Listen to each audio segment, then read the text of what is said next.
What's going on, everybody? Average Arcader here, and welcome. We're starting a new Let's Play series today. If you guys are familiar with my channel, Everbloom has a series of games that they have put out called Wildlife Explorers, and they've covered quite a bit of the different areas for wildlife. I think they did jungle, they did polar, forest, they did a bunch, and now they're starting it back up again. This time it's Savanna. So let's go ahead and get into it. I always enjoy these because I enjoy nature, and they're normally full of fun facts as well as cool animals. So I like to always check them out. So let's go ahead and get into it. Oh, before we get started, like a huge shout out to my channel members: Elijah, M4 Penguin, Easty Beastie Boys, and Blockster. You guys are awesome. Thank you so much for supporting my channel. Don't forget, if you guys want to become a channel member, there's a lot of cool perks like shout outs. I'm inviting them onto videos now. I have a special server just for them where I put some of these cool mods and games on there for them to play for free. So definitely check it out. All right.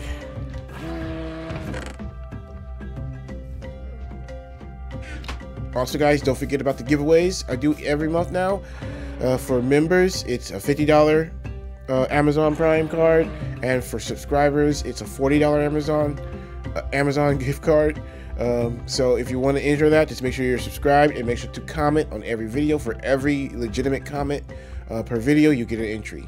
At the end of the month, I put them all in, pull out someone random for each one, and somebody gets something. Members automatically get entries into both. All right.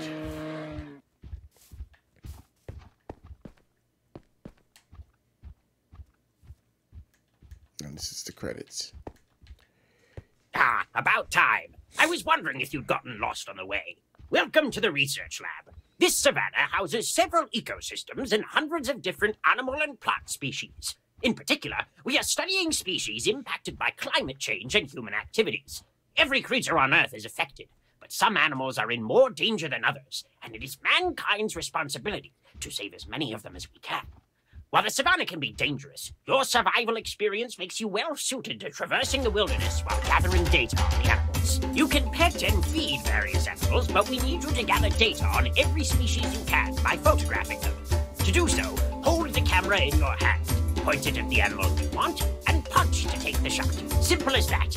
Now, how about you go and get a picture of a wildebeest, then show me the result. There are plenty near here, so that should be a good warm-up.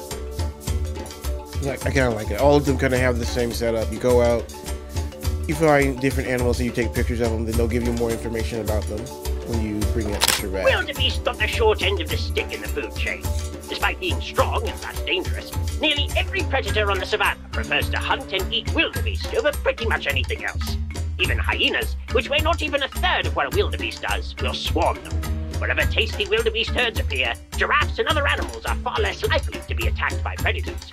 Really, as far as the ecosystem is concerned, these things are mostly valuable because they usually get eaten instead of something else. Pretty much. Have a picture, I see. Well done. Here is a map to help you navigate the area, and in the garage you will find your main modes of transportation. The Jeep can handle rough terrain without a hitch, and if your path gets too cramped with trees and whatnot, the dirt bike is quite fast and able to maneuver through tighter spots. And make sure to stop by watchtowers when you find them. Now, the sooner we get that data, the sooner we can help the animals. So I'd recommend getting a move on. Yeah, of course. Yeah, some will attack you. Ooh, looking chest for more treats. Okay, that's a little bit more. Normally, for the most part, you're just exploring and taking pictures, which was cool. But looks this one they've added a couple more things.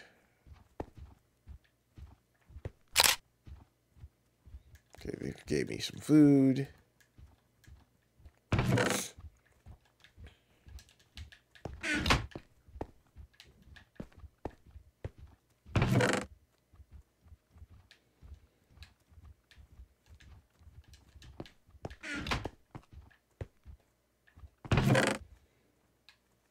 Is that raw? What do I want raw beef for? Give me something like... I'll have to cook it later. All right. Got quite a bit of animals to find, don't we?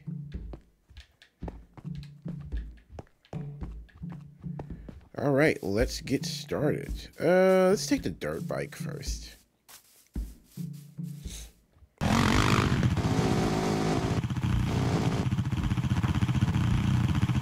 Okay, oh, wow. This is a much bigger map than they normally do, too. This is way bigger than the ones that I remember.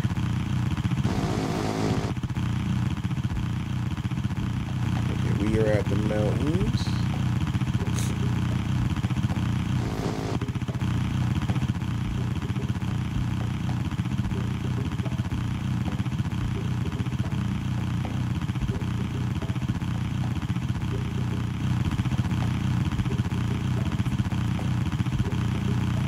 Fortunately, there's roads to most things.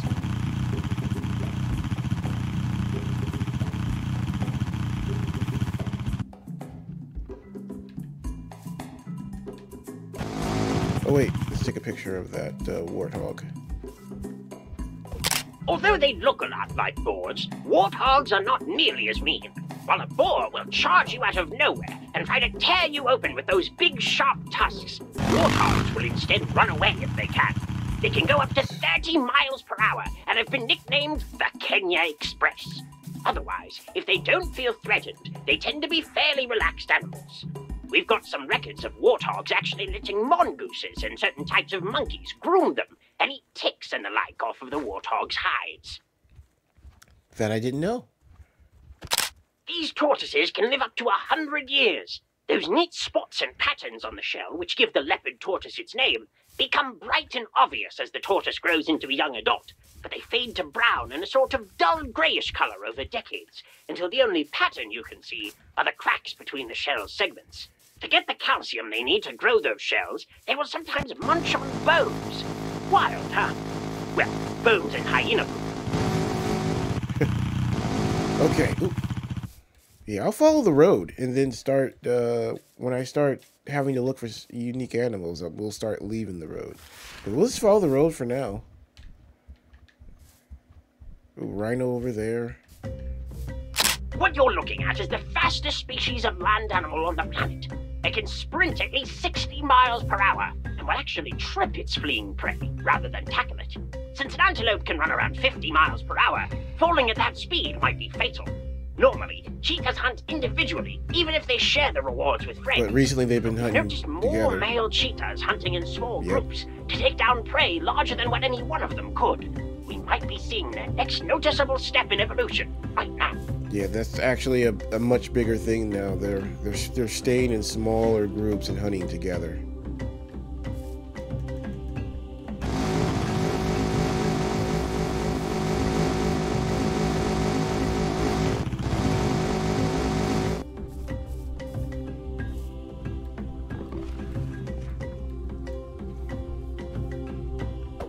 All rhinos are endangered.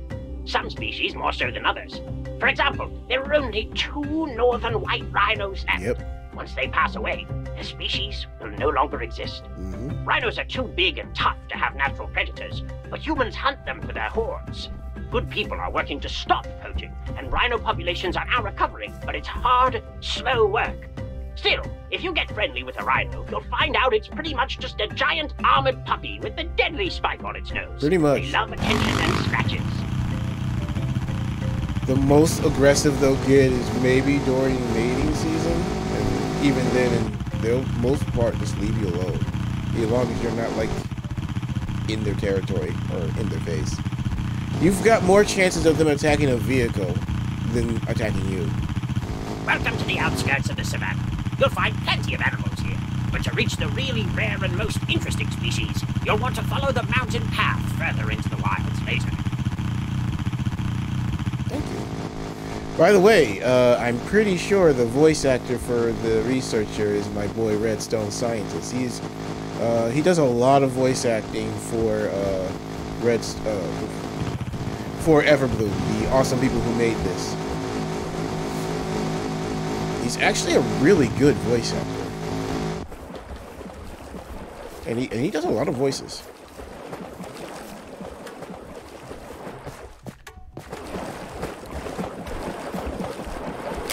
Flamingos are actually white naturally. That pink coloring comes from their food. There are so many red, orange, and yellow pigments in the algae and the plankton flamingos eat that they get processed into the bird's feathers. If a flamingo only ate darker algae, for example, its feathers would remain more dull and pale. This might be an evolutionary byproduct. If a flamingo is bright in color, that shows it's healthy and has regular access to food. That's a pretty attractive trait when mating season comes around. I haven't had him on the show for a while. I gotta have him on. It is always fun to have him on. He's really one of my favorite developers to interview. He's funny. He's lively. I believe he's officially the creative director for Everyone. I think he's creative director, and I think he's head designer. I believe he has 2 titles. I know creative director is one of them.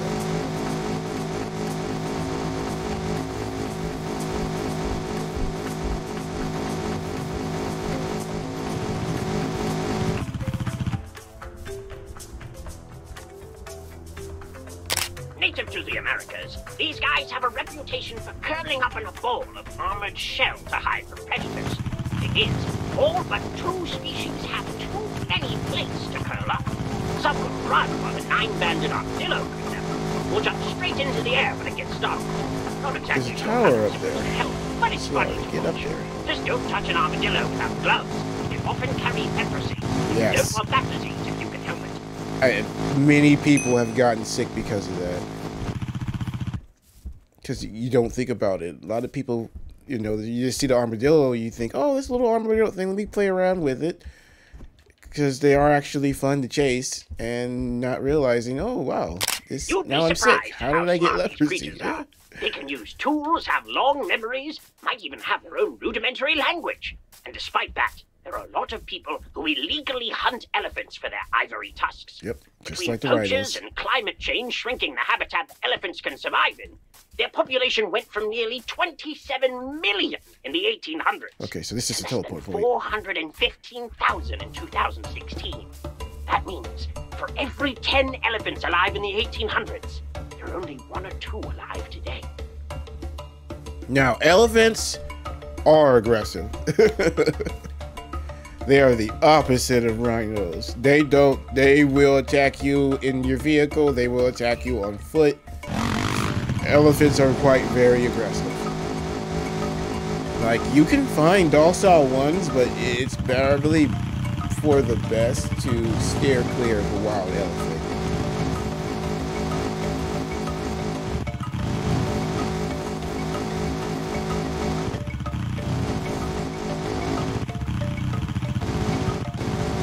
Is that an anteater? These little nocturnal animals have developed powerful legs and heavy claws to break into termite mounds and other places where they can snack on bug colonies. To protect themselves, Aardvark. whenever an aardvark leaves its burrow at night, it waits at the mouth of its tunnel for 10 minutes, listening and sniffing for predators. Then it sprints in a zigzag for a good 30 feet. If it's not being pursued, it will stop and listen once again, just in case something is stalking. If it hears nothing, then it waddles away to find a hill full of tasty ants.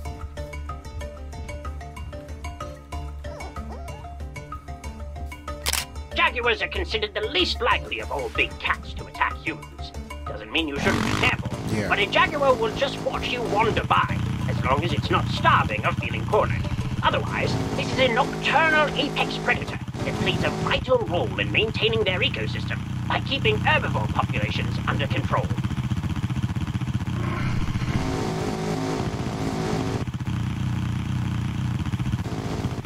The landscape here can be rather interesting. Look closely, and you'll notice that part of this is because of the mounds and complex towers that termites build in the area.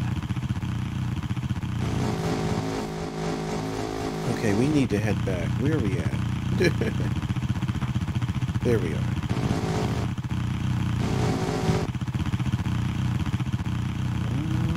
Because I want to turn these in. what? Let's keep following the road. Next time we find a tower. What has that? There's a tower right there. So you know what? Let me take a picture of that hyena. Hyenas are nocturnal, with striped hyenas being mostly scavengers and sometimes eating fruit to balance out their diets, while spotted hyenas are more scrappy. They giggle and make all sorts of other sounds and eat so many bones that their poop is white. They'll also put up a serious fight if attacked by lions or wild dogs, while striped hyenas will play dead instead.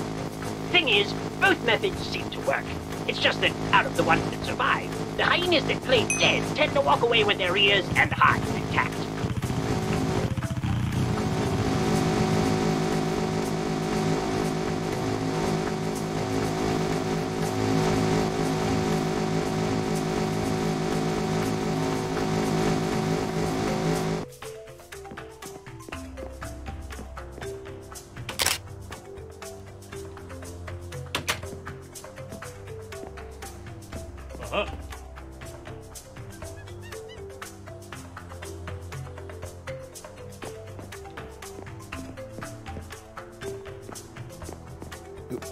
Yep, I figured there'd be a bed in here.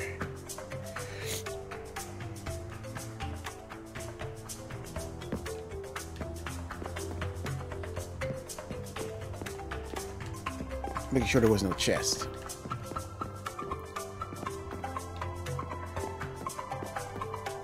Oh, cool. Aquarium.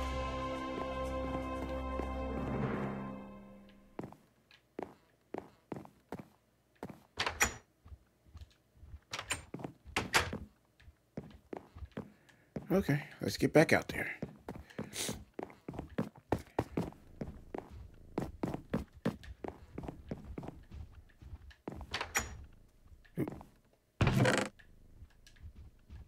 We got a lot of pictures. I want to go back and see just how many how far we are. Time. Still doing good on time. I just want to make these 30-minute episodes. Short and sweet, to the point.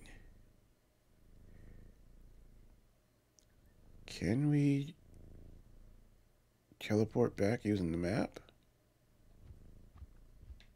Oh, I didn't know we could zoom in like that. Cool.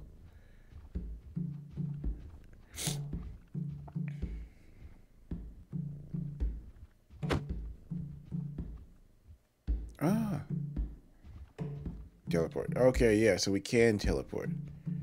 Cool. Well, let's bring the bike right here. See, that's new for this series. Let's bring the bike back to this one.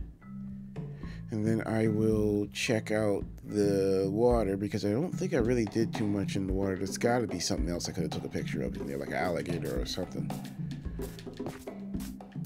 Where's my bike? Other side of this, isn't it? Ugh, man, my nose is still stuffed up. Ooh, monkey! There are dozens of different monkey species, each of varying intellects, and each acting a little differently, with some even being nocturnal. They can be unpredictable, and are just as likely to feed from your hand as they are to attack you, especially if they're accustomed to humans. Many call apes, like chimpanzees, monkeys as well, though there is an ongoing debate over whether apes, including humans, should be designated as monkeys. We all evolved from the same monkey family, but I'll leave that definition for you to puzzle out.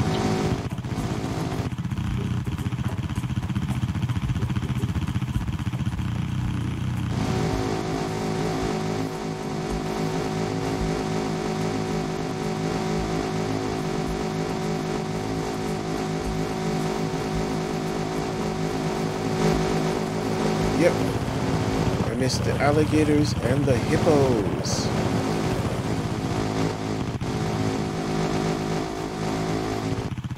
Fun fact, more people are killed by hippos each year than they are alligators.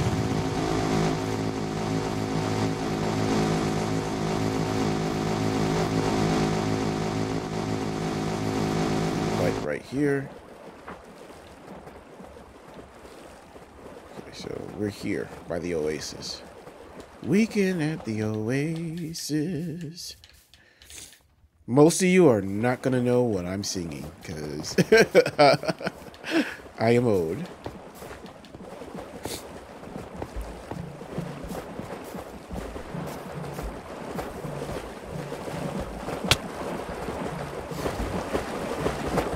You think the crocodile is the most dangerous water animal in the savannah? Nope. No, boy, think again.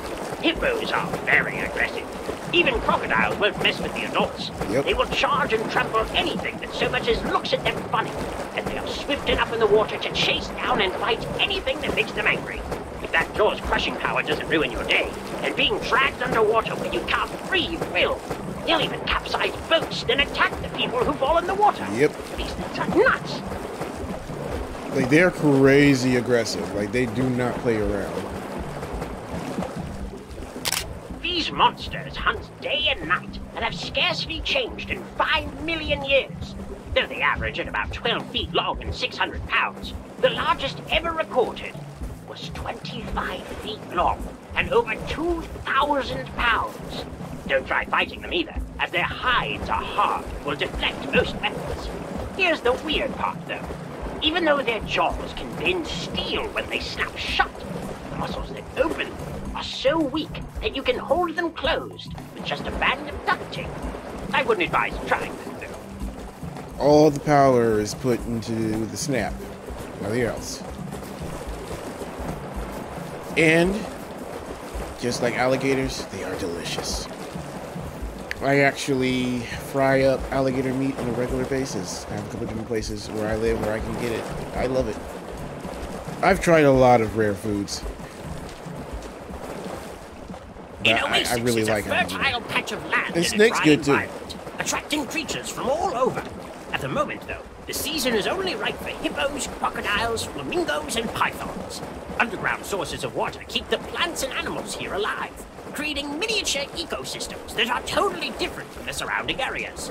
Part of that is because migrating birds will stop here during their long flights. While they're stopped, the birds will poop out seeds that they eat off of plants that live hundreds of miles away. Those seeds then take root and make unique biomes like the one you see here. Okay, let's head back then. Because it looks like our bike teleported back anyway, so that's actually pretty cool.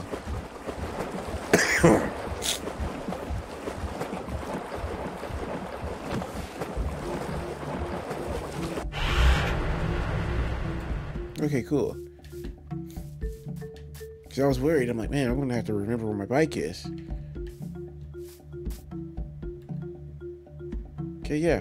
That vehicle has returned to the hangar. We get it. Now go away. Good. This is very good. We're getting close. There are only a few animals left for you to catalog. Keep at it.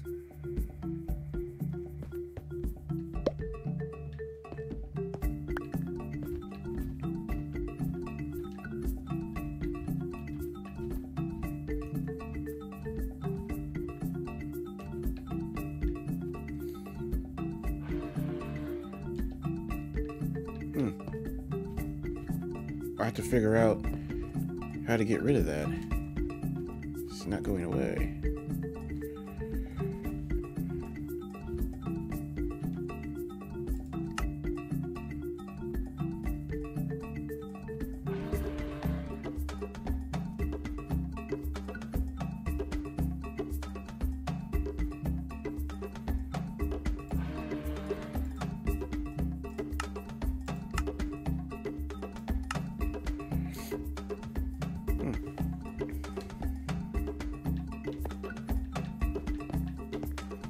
Glitch. Maybe if I restart the map, let's do that real quick.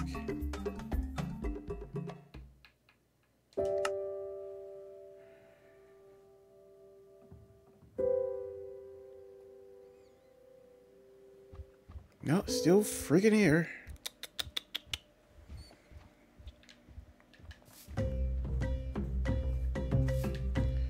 Okay, let's see how many we still have to get. That's probably a gazelle. I'm not quite sure what that's going to be. That's probably giraffe.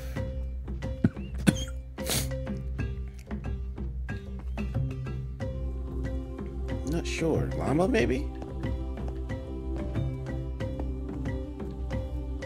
Probably lion. And that's probably a python of some kind. So we only have like 1, 2, 3, 4, 5, 6 more animals to find. We still got quite a bit of areas to look at, so we will definitely go check all these different, because there's, in this case, it's not so much the animals you want to look, because he actually breaks down each area too. Pretty cool. Now there are different areas in the other one too, but the breakdowns weren't as detailed as these ones are. Alright, I'm actually going to end it here, guys. Make it a short video, since my main goal for these is normally finding all the animals. And the next video will focus on exploring more of the different landscapes and finishing off those other animals. Hopefully I can figure out how to get rid of this text. That's the main reason why I'm ending it now, so I can see how I can get rid of this somehow. I might be able just to go and erase maybe you know, take the chat box out completely.